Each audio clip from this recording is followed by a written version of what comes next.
안녕하세요. 아나모네입니다. 바로 시작하겠습니다. 성경은 하나님이 끊어진 인간의 역사를 어떻게 다시 이어가시는가를 보여주는 책입니다. 그 중심에는 언제나 하나님의 약속이 있습니다. 먼저 아담을 봅시다. 하나님은 인간을 창조하시고 생명을 주시고 하나님과 함께 사는 관계 안에 두셨습니다. 하지만 창세기에서 죄가 들어오고 죄와 함께 단절이 들어옵니다. 하나님과 인간 사이가 끊어지고 인간은 자기 자신과도 타인과도 땅과도 어긋나기 시작합니다. 그리고 결국 죽음이 들어옵니다. 그래서 아담은 단지 첫사람이 아닙니다. 아담은 끊어진 인류의 시작점입니다. 바울은 로마서에서 아담을 통해 죄와 죽음이 세상에 들어왔다고 말합니다. 고린도전서에서는 아담 안에서 모든 사람이 죽는다고까지 말합니다. 그러므로 성경의 큰 이야기는 처음부터 인간이 어떻게 성공하는가가 아닙니다. 오히려 끊어진 인간을 하나님이 어떻게 다시 살리시는가의 이야기입니다. 아담 이후 인류의 역사는 점점 더 흩어집니다. 죄는 깊어지고 폭력은 커지고 바벨에서는 인간의 공동체 자체가 흩어집니다. 그리고 바로 그 다음 창세기에서 하나님은 아브람에게 말씀하십니다. 너는 떠나 내가 내게 보여줄 땅으로 가라. 내가 너로 큰 민족을 이루고 내게 복을 주고 내 이름을 크게 하며 땅의 모든 족속이 너로 말미암아 복을 얻을 것이라고 말씀하십니다. 이 장면이 중요한 이유는 여기서부터 하나님의 구원이 다시 한 방향을 얻기 때문입니다. 아브라함은 약속이 시작되는 사람입니다. 그리고 그 약속은 한 개인의 복으로 끝나지 않습니다. 하나님은 땅의 모든 족속이 너로 말미암아 복을 얻을 것이라고 말씀하십니다. 그러므로 아브라함에게 주어진 약속은 처음부터 열방을 향하고 있습니다. 바울은 갈라디아서에서 이 약속을 가리켜 하나님이 아브라함에게 복음을 미리 전하신 것이라고 해석합니다. 즉, 아브라함의 이야기는 복음 이전의 이야기가 아니라 이미 복음의 씨앗을 품고 있는 이야기입니다. 하지만 여기서 질문이 생깁니다. 약속은 주어졌습니다. 그런데 그 약속이 실제가 되려면 어떻게 될까요? 아브라함에게 자손의 약속이 주어졌지만 사라는 늙었고 아브라함도 늙었습니다. 인간적으로 보면 약속은 거의 불가능해 보입니다. 바로 여기서 이삭이 등장합니다. 이삭은 단순히 아브라함의 아들이 아닙니다. 이삭은 약속이 역사 속에서 몸을 얻은 첫 열매입니다. 하나님이 하신 말씀이 막연한 선언으로만 남지 않고 실제 생명으로 태어난 것입니다. 하나님은 아브라함에게 이삭을 바치라고 하시고 이삭은 제물처럼 산에 올라갑니다. 이때 이삭이 묻습니다. 번제할 어린 양은 어디 있습니까? 그때 아브라함은 말합니다. 하나님이 친히 준비하실 것이다. 여기서 우리는 하나님이 약속을 주실 뿐 아니라 그 약속을 친히 지키시는 분이라는 것을 봅니다. 그래서 이삭은 단지 약속의 아들이 아니라 약속이 희생과 생명의 신비를 통해 보존된다는 사실을 보여주는 인물입니다. 이삭 다음에는 야곱이 옵니다. 야곱은 속이고 두려워하고 도망하고 씨름하는 사람입니다.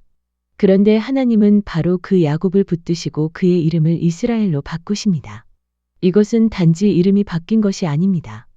이건 하나님의 약속이 한 개인을 넘어 공동체의 이름으로 확장되는 사건입니다.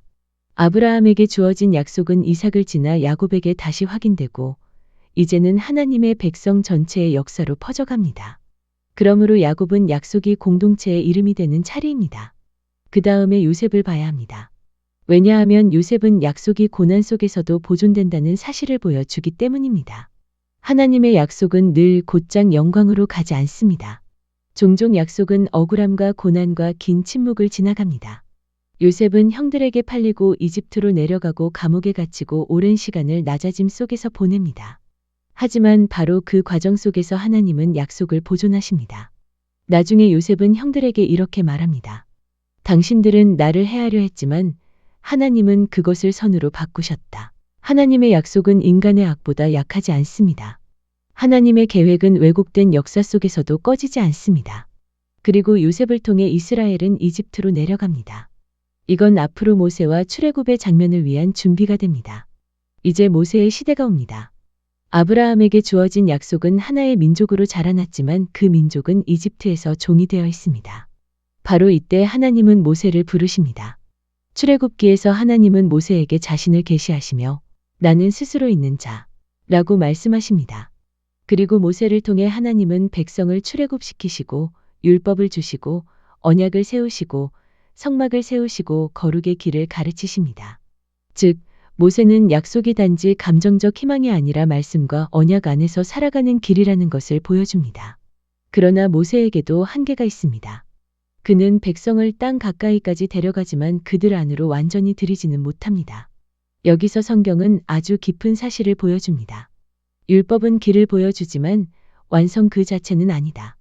이제 모세 다음에 등장하는 인물이 눈의 아들 호세아, 곧 여호수아입니다. 민수기에는 모세가 호세아를 여호수아라고 불렀다고 기록합니다. 이 장면은 매우 중요합니다. 호세아라는 이름도 구원과 관련이 있지만 여호수아는 그 뜻이 더 선명해집니다. 즉 구원이라는 개념이 여호와께서 구원하신다 는 선언으로 깊어지는 것입니다. 모세가 여호수아에게 넘긴 것은 단지 지도자의 자리만이 아닙니다. 그는 약속의 다음 단계를 넘긴 것입니다. 여호수아는 백성을 요단강 너머로 이끌고 약속의 땅 안으로 들어가게 합니다. 그러므로 여호수아는 모세 이후의 후계자가 아니라 약속의 다음 문을 여는 사람입니다. 하지만 여호수아 역시 완성은 아닙니다. 그가 백성을 땅으로 들였어도 죄는 끝나지 않았고 참된 안식도 아직 남아 있습니다. 그래서 여호수아는 오실 참된 인도자를 미리 비추는 사람처럼 서 있습니다. 이제 다윗을 봐야 합니다. 약속은 아브라함과 모세와 여호수아를 지나 다윗 안에서 다시 새로운 깊이를 얻습니다. 다윗 안에서 하나님은 약속을 자손과 땅의 수준에서만 말씀하지 않으시고 왕권과 나라의 차원으로 확장하십니다. 사무엘하에서 하나님은 다윗에게 그의 집과 왕위가 견고할 것이라고 약속하십니다. 그러므로 다윗은 약속이 왕국의 언어를 얻는 자리입니다. 그리고 신약은 예수님을 다윗의 자손으로 선포합니다. 예수님은 단지 선생님이 아니라 약속된 왕으로 오십니다. 이제 마침내 모든 흐름이 예수님 안에서 만납니다. 아담 안에서는 죽음이 들어왔습니다. 아브라함 안에서는 약속이 시작되었습니다. 이삭 안에서는 약속이 생명을 얻었습니다. 야곱 안에서는 약속이 공동체의 이름으로 확장되었습니다. 요셉 안에서는 약속이 고난 속에서도 보존되었습니다. 모세 안에서는 약속의 말씀과 언약이 드러났습니다. 여호수아 안에서는 약속의 진입이 시작되었습니다. 다윗 안에서는 약속이 왕국의 차원을 얻었습니다. 하지만 이 모든 것은 아직 부분적이었습니다. 예수님 안에서만 이 모든 것이 하나로 완성됩니다. 예수님은 참된 시이시고 참된 어린 양이시고 참된 모세보다 크신 분이시며 참된 여호수아이시고 참된 다윗의 왕이시며 새 아담이십니다. 그러므로 예수님은 약속의 마지막 인물일 뿐 아니라 끊어진 인류 전체의 이야기를 새로 여시는 분입니다. 예수님 안에서는 약속이 끝나는 것이 아니라 완성되고 말씀이 살아 움직이고 희생이 완전해지고 왕국이 열리고 생명이 다시 시작됩니다. 이제 결론으로 가겠습니다. 성경은 여러 인물의 성공담이 아닙니다.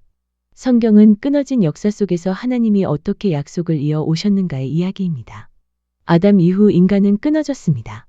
그러나 하나님은 아브라함을 부르시고 이삭을 주시고 야곱의 이름을 바꾸시고 요셉을 통해 보존하시고 모세를 통해 말씀하시고 여호수아를 통해 이끄시고 다윗을 통해 왕국을 약속하시고 마침내 예수 그리스도 안에서 그 모든 것을 완성하셨습니다.